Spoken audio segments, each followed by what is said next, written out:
Volkswagen Infotainment systems in models like Golf, Tiguan, and ID series commonly experience black screens or no sound. These problems often stem from software glitches, overheating, or electrical faults.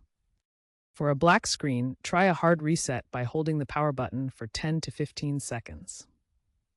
Software updates are crucial. Use the VW app for downloads to fix bugs without dealer visits. No sound issues can arise from faulty amplifiers or disconnected wiring.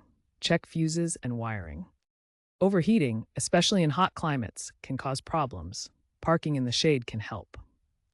Recent updates in mid-2024 addressed black screen bugs in MIB3 systems after long drives, affecting over 500,000 vehicles.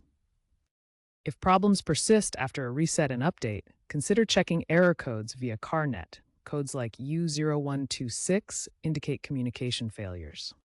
For Tiguan models, 2023-2024, black screens after rain might be due to moisture in connectors, potentially requiring unit replacement under recall. For Golf MK8, 2021-2023, no sound issues in high-temperature areas might indicate amplifier failures. If basic troubleshooting fails, perform a factory reset via the Settings menu. Noting this will erase user data. Ensure compatibility with apps like Apple CarPlay, Android Auto by keeping them updated.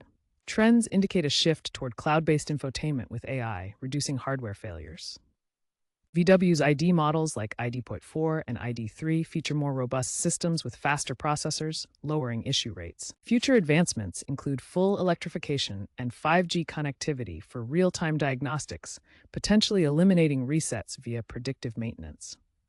VW plans to phase out MIB by 2028, replacing it with scalable platforms for seamless updates. Be aware of potential cybersecurity risks. Experts predict an increase in infotainment issues stemming from hacking attempts. On VW forums, users have reported fixing black screens by resetting the control module using VCDS software. Proactive OTA fixes in models like the ID Buzz have increased user satisfaction. If problems persist, consult your VW dealership for extended warranty coverage and hardware replacements if necessary.